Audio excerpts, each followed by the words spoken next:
Welcome once again to Quest to Know podcast, a session of podcast where we quest everything as related to the church, the African society, and our families. Super excited today because of the guests we have in the house today.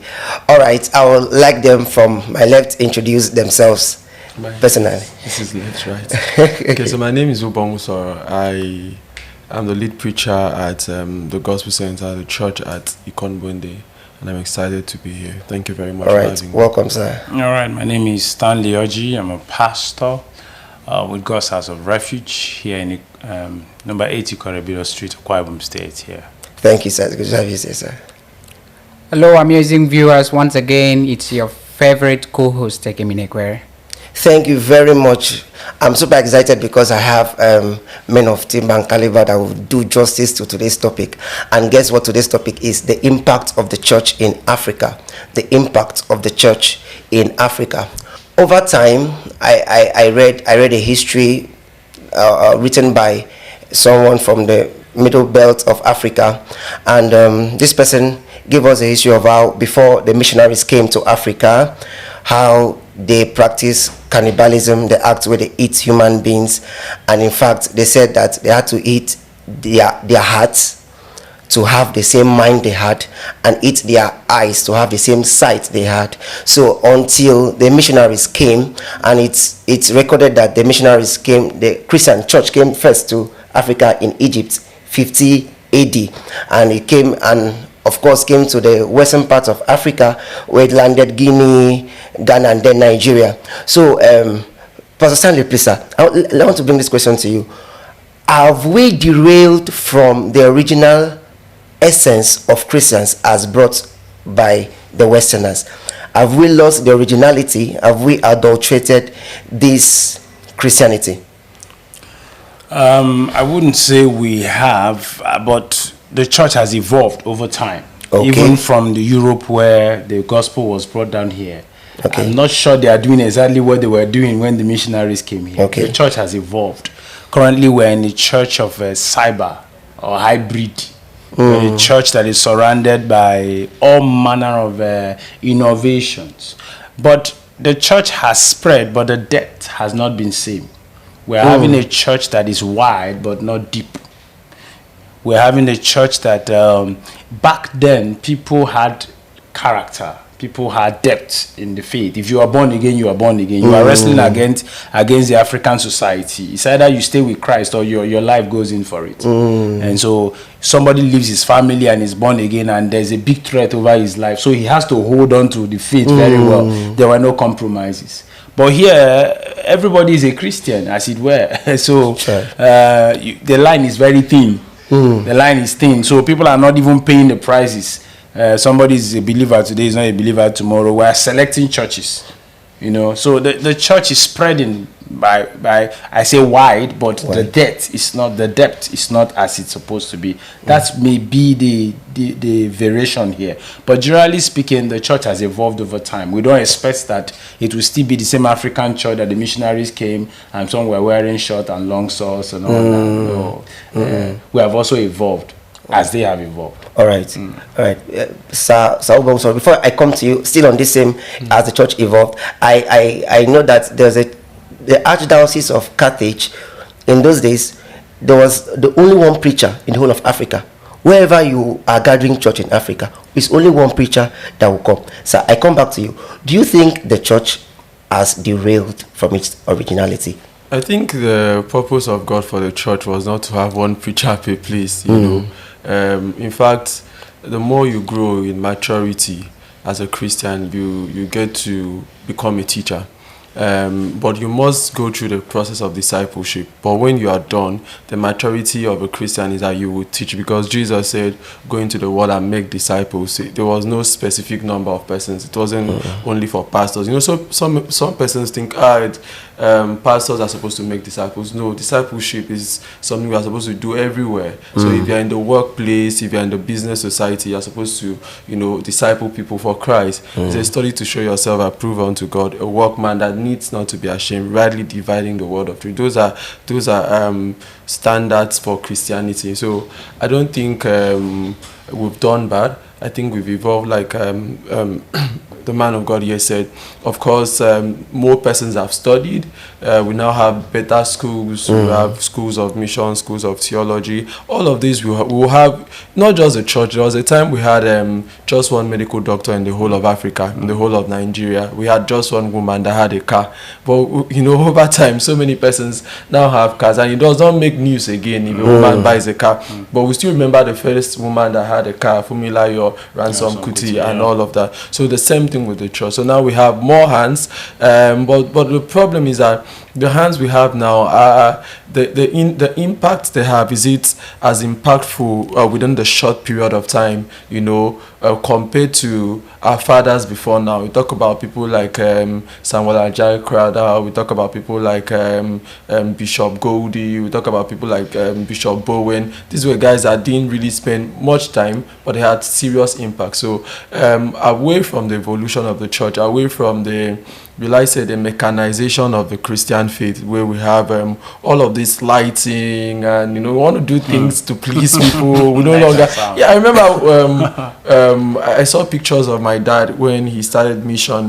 They used to sit on benches and all of that, but we don't do that again in churches today. If you even have a bench, most young people will not come to your church. You know, we want to go to churches that have AC, hair stuff. We want to feel fly. But away from all of this, the impact of the message, how is the impact? I think that's the question that we really need to answer. All right, over now to Ekeminekore. Wow, I've listened to the clergy, and you know, the best way of actually discussing this topic is moving down the memory lane of history. You know, tracing the origination of the church, how the church expanded down to Africa. And so you see that the church actually faced severe persecution, and it was in the, not before the 33 AD, when Emperor Constantine actually made an edict of a promulgation which actually made Christianity to be accepted as a religion there in Europe and the whole of Roman Empire. And you know, before this time, the church, we had only one church, which was the Roman Catholic. And so, you know, from this promulgation, we have the divisions here.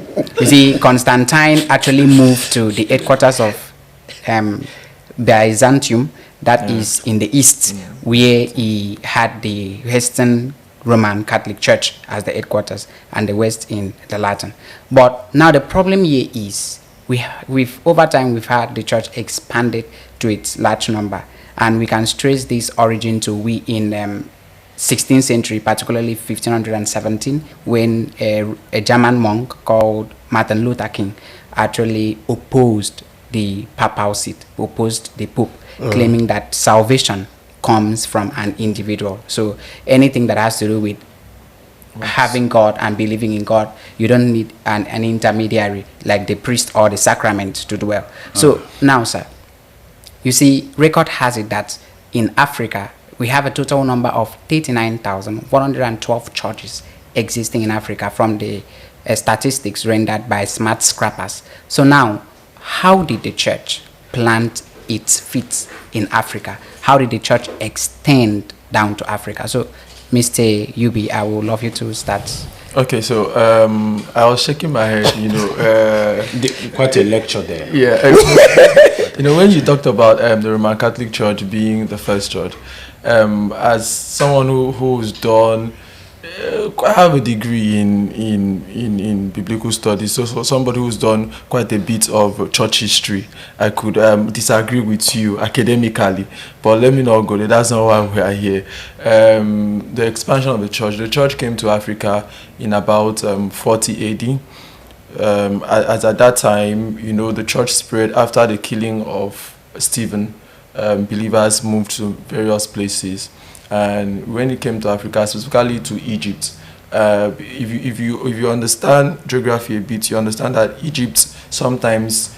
There are some maps that Egypt is not in Africa, because Egypt is very close to the Sinai Peninsula. It's very close to Israel. You know, it's just a little Suez Canal that divides the two places together. So the church came to Egypt, and after the Edict of Contestan, when the church became a state religion, I think that's where the Roman Catholic Church comes in. Okay. At that point, Alexandria, which is a city in Egypt, was the leading place of study. So a lot of study about religion was being done in that place. So as a result, we have Eritrea, we have Egypt as being core civilization of the church, and later it moved to Ethiopia. Yeah. So what we have what is called the Coptic Church, which is still in Egypt. They've survived persecution. Islam came 600 years after that, and Islam uses tax avoidance to persuade people to come into, Egypt at the time was completely Christian. Turkey at the time was completely a Christian nation, but with the coming of the Islamization 600 years, they were able to move out a lot of Christian by persecution, by tax evasion, and a lot of other things they brought. So we lost the Christian community, but the Coptic Church is still there, and that's a church that has been around for more than 1,960 years. The church is still there, the Coptic Church, and even Ethiopia has the oldest version of the Bible. The oldest version of the Bible in the whole world. It's in Ethiopia. So Africa are saved, as the cradle of Christianity. I know the Europeans came in the 15th century, Portuguese, and later the Americans came in the 17th century, and all of those people that started coming. But the church never left Africa. The truth is that the church never left Africa. Maybe we did not have the finance to push the church like the Europeans. Yes, because they used trade. Slave trade. They had the money from the slave trade. There are sugar farms in the Caribbean, and they also, you could see, I don't understand. Sometimes when I look at it, I don't know if God is going to forgive them, because you could see slave traders also being missionaries who had slaves and all of that. So sometimes you try to put all of these things into context. But for me, I think Africa has been a model ground for the church. Right now, Africa has the largest population of Christians in the whole world. Nigeria as a whole has more than 80 million Christians. 46.8% of Nigerians claim to be Christians. My man of God will tell me if really they are Christians. But by paper, I think we've done well. Wow. By paper, we've done well. And you see, one thing that really got the line here is you've tried to prove that point that no, we can't center the origination of the church actually to one line, that is the whites. At least we had something that happened here in Africa. And that quickly moved me to Minister Pastor Stanley, because one of the justifications for colonization of Africans was first Christianity.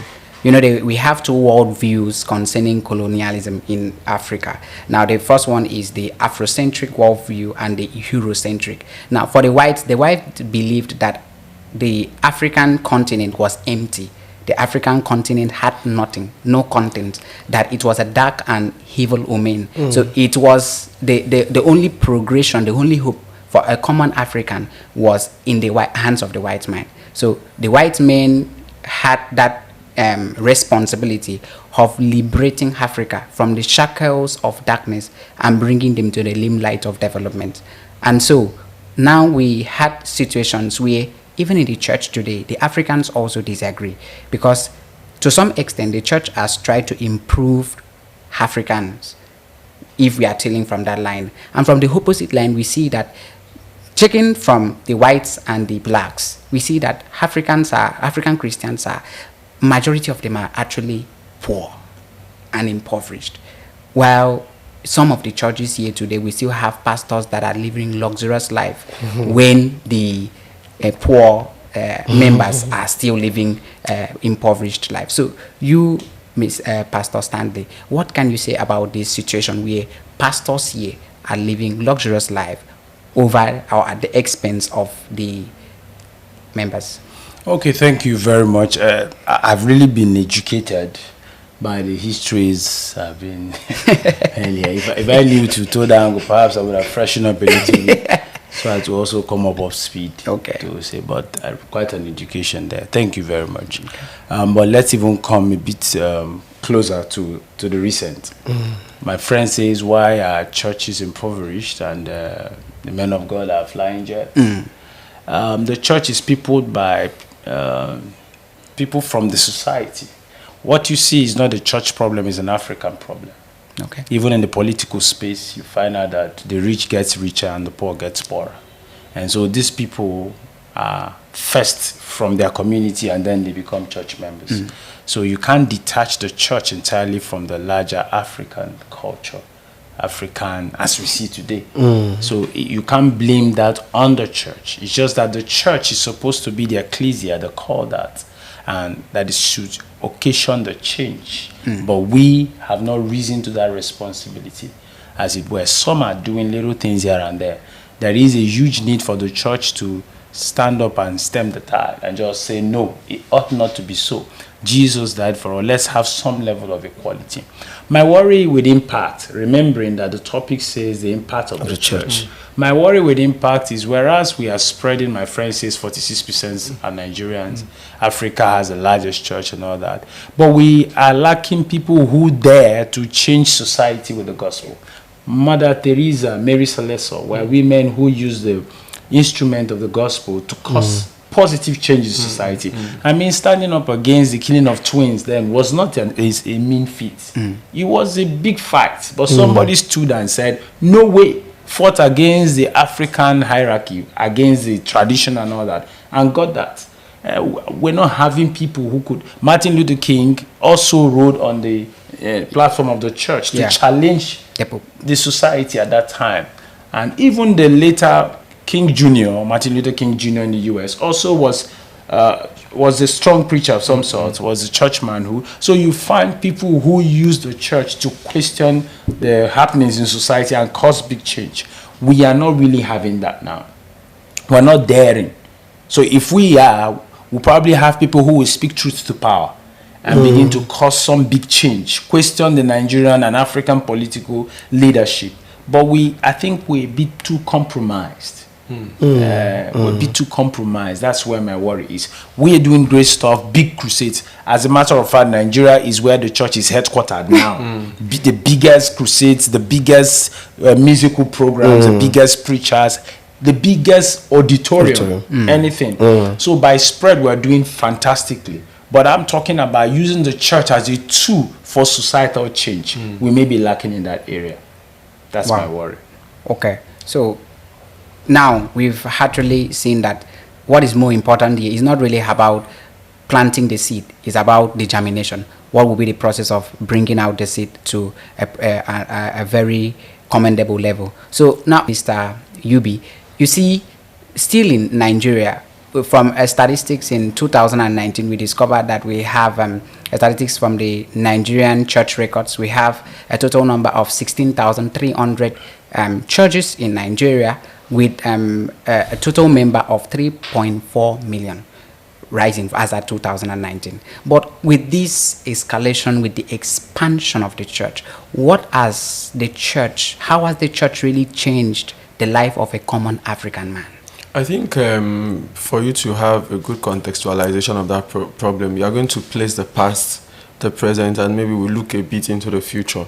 What was the past? This was a continent that whenever there's a king dies, they look for maybe 7 heads to send so that the king will go to the afterlife. It was a continent that men used to marry as many wives as possible. Polygamy was everywhere. It was a continent that witchcraft took over. This was a continent that so many diabolic things were happening. So have a church impacted on that presently? The truth is yes. Yes, there may be a few persons who are still practicing idolatry at some level, even some Christians, but the church has really impacted. People no longer really give credence to all of that. Even people that come today and say they are atheist, agnostic and all of that, it's because of the consciousness that was brought forth by the church, because the church tamed the tide of idolatry and all of that. So you still give us our flowers, because yes. Before you are seeing the education that you claim today, primary primarily it was brought from the church. From the If church. not the church, maybe we'll not be having the kind of education that we're having today.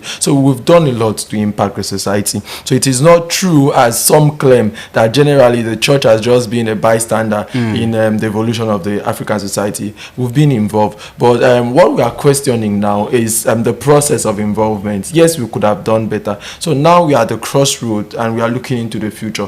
What can we do in the future to do better?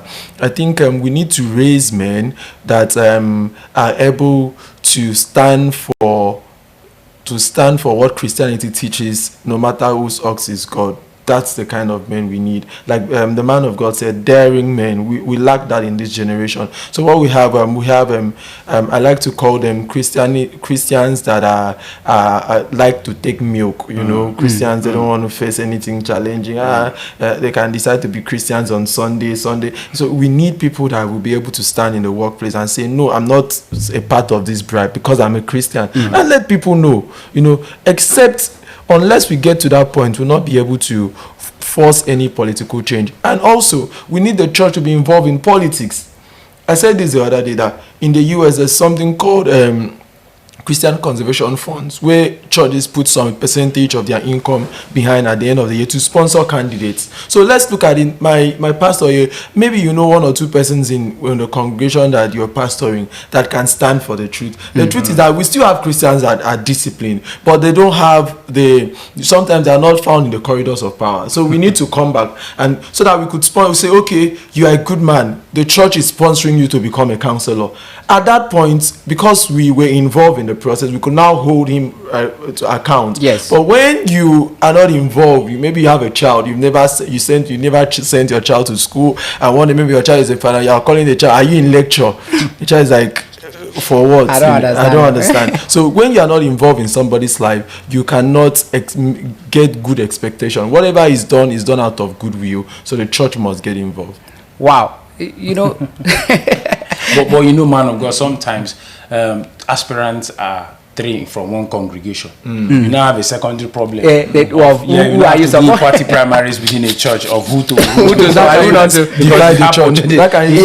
Yeah. So I was saying the cautiousness. So when we are getting into Christian in politics, we must be careful because of this little conflict of interest. Yes, conflict of interest. Yes. There's a church in this state that produced two prominent governorship aspirants. Yes. So you just wonder, is it Brother John or Brother James? Which of them will we side now? We faced it. Just to add to what he said, a man of God said to me, it's a feeble generation. When we're on campus in UNIU, we dared. Permit me to say that we dared. You could see the daring. But I walked through the places we fought to rescue, who prayed and bled, are love gardens now. Love garden. You see a guy hugging a girl. That's what they do now. They even bring it to church now. And some people come to me after service and are like, Pastor, have you seen this boy is bringing his girlfriend to church? I said, I don't know. I'm not a spy. So you don't see that people took guns from cultists back those days. But these are the people people are running away. Somebody, I think it's Bishop Oyedepo that said, applied gospel is the last hope of the world. It's not just gospel, but applied. Applied, yeah. My friend says, go to your office and show that you're a Christian. Wherever we are, we need that part to shine. I think, sorry, I just took words from him. I think that from the 1884, about that time when there was scramble for Africa. Yes. When the Berlin European Conference nations came together in Berlin and divided Africa. I was telling them in church, why don't we scramble for Europe? Why don't churches come? We have the resources. Why don't we come? Africa is not a mission field anymore. It's Europe that is a mission field now. It's America that is. Why don't we sit together, the mega churches we have, and decide? You take Netherlands, you take UK, you take United States. That's what I expect of Africa now. Yeah. They brought it here, but we have the Bible, we have the gospel now. To They return. are struggling whether to wear the gay bishop or not to wear, whether to wear monkey and whether it's cat and dog that should marry. We take the gospel, sit down and divide Europe like they divided our resources. We divide them and plunge that place. That's what I expect. Let us have a church that bites in Africa.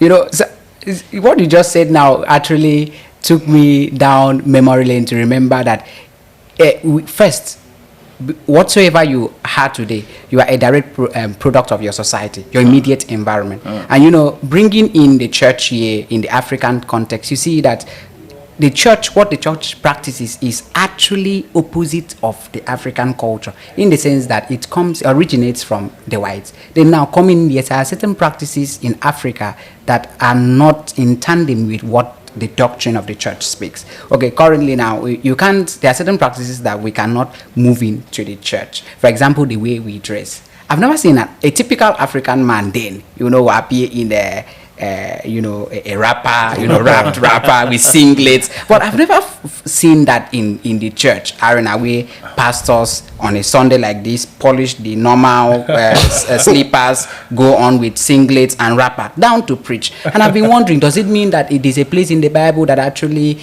spell out that a pastor should wear suits before preaching, a pastor should wear this? So, minister, in what way? Because we can't leave the African culture is actually declining, and we are promoting the culture of the European nations. So in what way can we bring in the African culture, bring in the African norms inside the church without eroding the central tenets of Christian doctrine? Okay, so I think what you're asking about is a concept that some persons have propagated, the concept of Africanizing the church. Yes. For me, I think that the matter, when it comes to dressing, there's a central principle, and that principle is modesty and decency. So whether you're wearing trousers, people have problems, should women wear trousers, should this happen, everything should be decently and in order.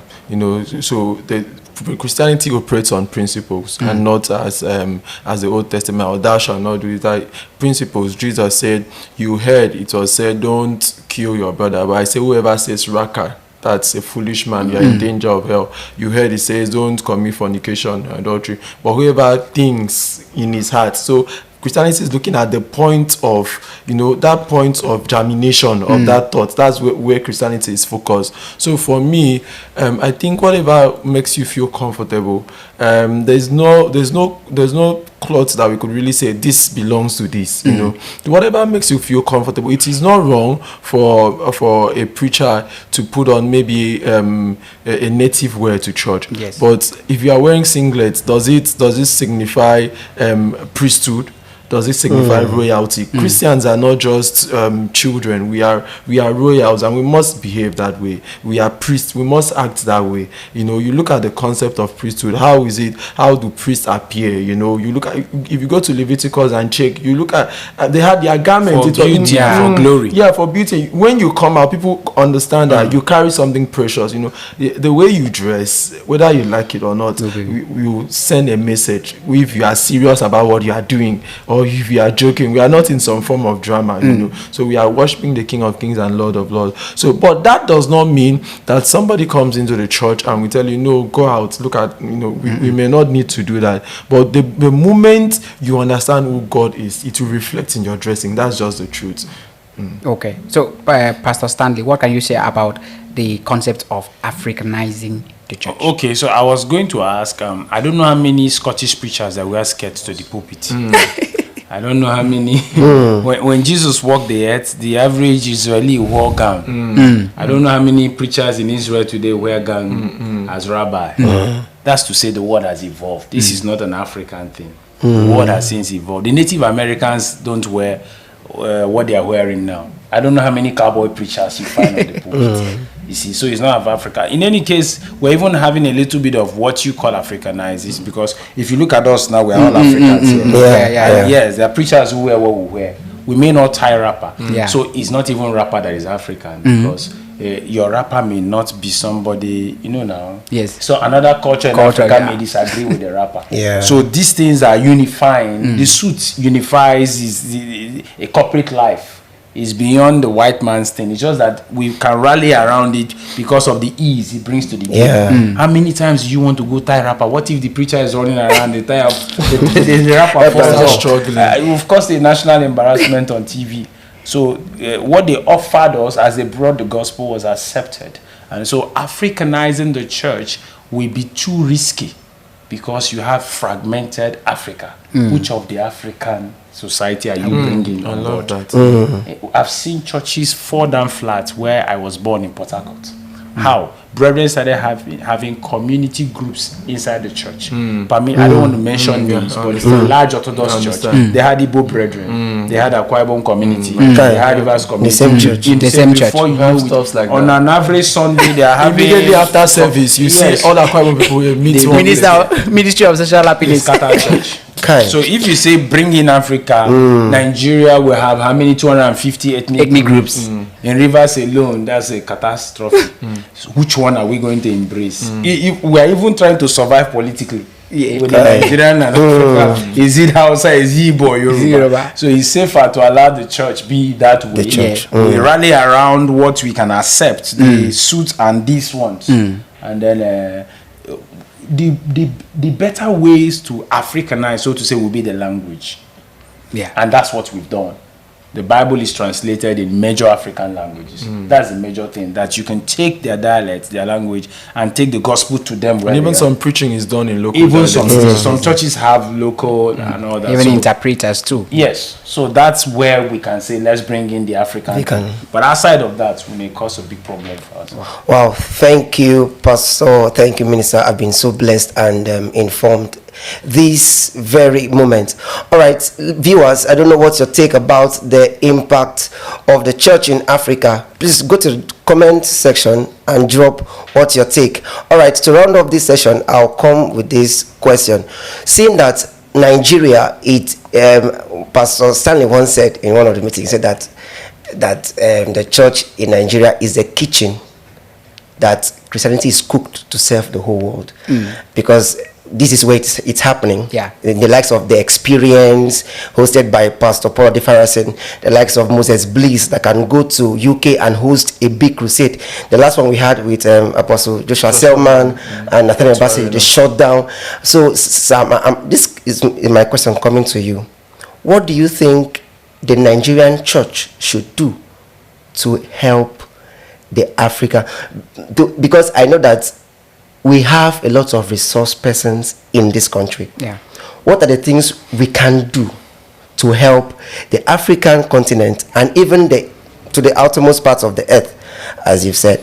Yes, I think we should be a bit intentional about the move. We need that body that can. I think that's what I expect from bodies like the Christian Association of Nigeria and the Pentecostal Fellowship, to be able to harness the strength of the church and make us bite, cover more. There are over 50 million Nigerians in the diaspora. Every day somebody is jackpying. Japarizing. Yes, that's another way of taking the gospel to those places. Some of them are deacons, pastors, great people in church. Now, can we educate our people that as you're going, you're not just going for economic survival. You're an ambassador of some sort. Start churches, do stuff. If all our people that have left this country decide to wake up with the gospel in Europe, we will evangelize the whole of Europe. Do you understand? So it's not, we may not be able to invite them to come here. We may not have all the facilities. As a matter of fact, they are coming. Any preacher of repute now would have visited Nigeria. Or you are not even... Before, it used to be America. But Nigeria is the place now. Whatever you're singing, whatever you're preaching, you need to find your way to this country. Otherwise, you are not on the global stage yet. Okay, but we can't do all that. We even have capacity problem. I've been in a crusade. My church did something sometime. Conservative estimate of attendance was 3-point-something million. Serious. We were in Port Harcourt. The main ball was an overflow. So you don't even have a space problem. If you want to have a crusade of 500,000 people in this Akwa Ibom, where will you use? So you can't even do No those stadium. We don't have a no stadium. So we're in the cyber time. Some churches are doing events, and 2 billion people are connected to it. You see, so I'm saying let Africa take the gospel, plan, strategize. I just talked about collecting Europe. Yes. Let pastors educate their people. I'm not stopping you from Japan. You have to go, but bring your visa. Keep it on the ground. We lay hands on it. As you go, start something. You start here, you start here, you start here, and the fire will burn. That's what I think we should do. Can do that. Take advantage of the people going and even give them some funds. If we have an endowment for the gospel, as you're going, we put $1,000 in your hand, is for the gospel's sake. We can bite a little more. I think we don't have much time, but a little of that. Yeah, is thank you. what I think. Thank you, Mr. Sir. Yeah, I think we should become more conscious. Thank God for people like Alakija, who being the richest woman in Nigeria, you still see her on the streets preaching.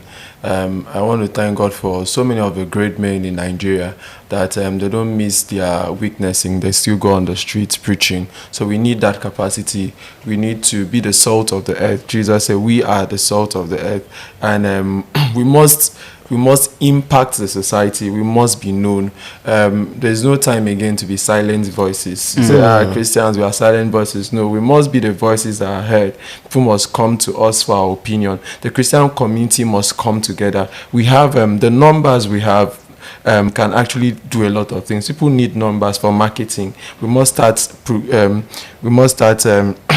using our products. If this is owned by a Christian should go for it because we need the money. So Christian companies must be patronized by Christians. Christians publishing outfits must be patronized by Christians. Christian schools must be patronized by Christians. A lot of things. I have a friend in the US that was telling me that before he left Nigeria, he hated Catholic church and all of that, but now he had to remove his children from public school and they're now going to Catholic school. It's preferable because once in a while at least they mention Jesus. It's preferable than and all of that. So that's where we are. So we need to be conscious in taking over the world. All right, thank you. We need to be conscious in taking over the world because we need daring Christians.